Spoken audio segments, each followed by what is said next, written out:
Back at Daytona, opening event of the 2008 NASCAR Nationwide Series, the Camping World 300. We are 16 laps away from halfway.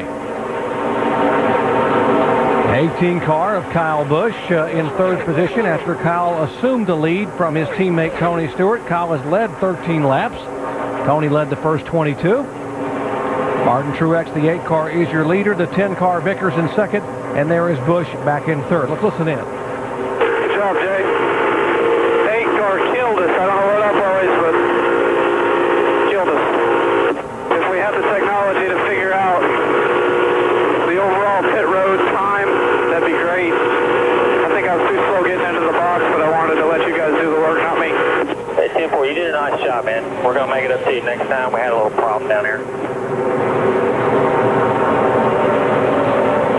Andy, what's he talking about with regard to the back and forth with that pit stop? Well, he just knew he had lost the lead and lost a couple spots, and he was kind of thinking maybe he did something getting on the pit road or getting off pit road that cost him some time. Crew chief said, no, we have just a little bit of problem here. Pit stop looks pretty clean, but you see this tire carrier reaches up here to put that little piece of tape on we heard Kyle asking for earlier, and waiting on that car just in front of him to get in their pit stall. Just a split second, but it just cost him a spot or two. Yeah, a couple of little things. And as a driver, that first time that you're coming into the pit, you're not exactly sure how far your car is going to slide, how good the brakes are going to hold. So probably a little bit of that. And then the crew chief did a really good job there in the jack man of not dropping that jack and sending him out as the 41 car was coming in, because that could have been really bad for their day if they have an accident on pit road. Yeah, Jason Ratcliffe, the crew chief there, and the 41 car is a rookie at Daytona, Brian Clausen, so you don't want to take a chance there on having an issue on that first pit stop. These top three staying pretty close together, but they pulled off about 6 seconds away from Clint Boyer after this round of pit stop. Yeah, Boyer is 4th, Tony Stewart back in 5th, Denny Hamlin is 6th, Bobby Labonte and Kevin Harvick, the 21 and 33 cars, also hooking up back there in the top 10. Top of the show, we talked about how Dario Franchitti was making his first start at Daytona in a NASCAR stock car in terms of a points-paying race from the Nationwide Series. There is Dario, who started back in 4th position. Let's check in his pits with Mike. And Doc, he's facing a little bit of adversity, and certainly something we should pay attention to throughout the course of this race is tire management. Take a look at the right front tire that just came off Dario Franchitti's car, all the way down to the cords on the inside radius of the tread. Now, they told Dario to turn on his brake blowers. His response was they've been on the whole time. Now, this is not an isolated case. A little bit further down pit road, Matt Kenseth, he also has some tires that have begun to chunk a little bit, so we'll have to pay attention to this as this race wears on. Thanks, Mike. We've heard crew chiefs say during the week that some guys are having some chunking issues, others are not. Why? Well, it's just the tire is just borderline for the racetrack, and they try to make that thing just stick as good as you can, but these guys are having a little bit of issues with it. It's a hot day. Cars are sliding around a lot, but that's why you saw all these guys come in all together. As soon as that first car pitted, everybody said, hey, man, I need some tires. I'm coming in too. Yeah, they could have been in practice the other day and maybe even late in practice. Said, I just need my car to turn a little bit better. Well, a quick fix to go out and find that is to add a little bit of camber. But you've got to remember, you've got 2 long straightaways here. That tire's running on the inside going down that straightaway, so that's where it's going to wear more. The other thing is you get a little too soft a spring over there, it'll wear on that inside a little bit too. Yeah, that camber, you put that camber in there for the corners so that the tire gets to get as much grip across the surface of the tire through the corners, but it does sit at that angle all the way down the straightaway, and this puts a lot of load on that very inside edge. We talked about this being the first race of the year for these drivers, but that was the first pit stop a moment ago for the crew chiefs, and a lot of things can happen on pit road. Now watch this close call here back in that first pit stop. It was a good job for Johnny Sauter not to run into the side of that 4 car, because he was ready to go when that car came in. See the 17 crew cam. He's watching for his car to come in here. Oh, man, that was a real close call. Maybe it was a little bit of contact. Yeah, they cost him valuable time, even if it didn't hurt the car. And as the cars have gotten spread out here a little bit, makes it a difficult day for him to get caught back up then. Kevin Harvick on pit road, last year's winner, in for 4 tires.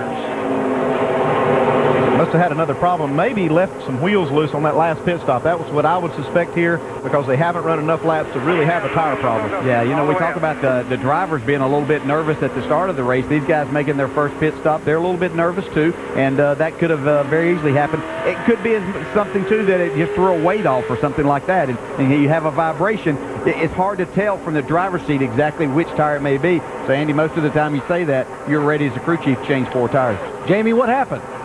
Well, it's something you don't want to hear after a pit stop. We didn't get it full. They didn't get all the fuel in. You had to come back in, fill it all the way up. They took the opportunity to get 4 fresh tires. Not what you want to do when you're the owner and driver of the race car.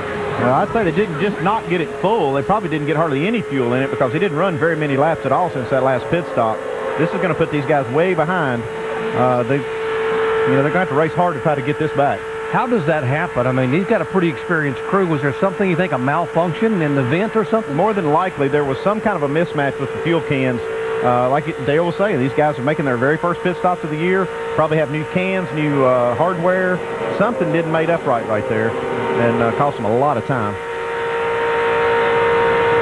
You know, not only is he upset as a driver because you get a little upset, you know, and you understand, you know, we as drivers, we make mistakes too, so mistakes are going to happen. But he's mad as a car owner too, so he's probably, the temperature inside there just went up. Yeah, that's one thing we don't see on our telemetry, and that's the blood in Kevin Harvick's head right now boiling. See the catch can man here. They're trying to get this car full of fuel. And there could have been just a problem here. We see it fall down to the ground, so maybe the probe didn't open up for the vent and allow that fuel to come in. There's definitely something wrong. Might explain there's a valve back there that they have to be able to get open and be able to let air out to be able to put fuel in these cars. Well, let's go down and show you what we're talking about at the Dish Tech Center in Tim Brewer. Thanks, Jerry. What we're going to show you here, folks, when this probe goes in, it's got to open this flapper valve right here. If it doesn't open this flapper valve right here, it can't let the air escape. When you're putting fuel in, air's got to go somewhere. Valve's not open, it's not going to happen. Jerry? Tim, that obviously, that as you were talking, Andy, that may be what happened, because if you can't let the air out, you can't get the fuel in. Yeah, but it's something they're going to have to get fixed pretty quick, and they've only got one more shot here probably to get it done. And I know Kevin's not happy about this, but he'll race hard. If he'll stay with it here, he might get this lap back and still be in contention before the race is over. Kevin Harvick now being shown 1 lap back in 34th position. Trouble on the racetrack here. Lap 54. Pretty hard lick a couple of cars. Caution's out, caution's out. Back them down, wave them off. 14 of David Gilliland and the 70 of Mark Green involved, and both cars very heavily damaged. Boy, that was a shocker to see that wreck right there. I about jumped out of my seat. Those cars hit hard right there. I don't know what happened. Yeah, and unfortunately, that's Mark Green's second hard hit of the weekend. He was involved in that accident back in the final practice early on. I know those are soft walls, but I bet they didn't feel too soft right there. Now, you're going these speeds. You know, we appreciate the effort that's been made, but there we see the window net down, which signifies to the safety crews that the drivers are okay.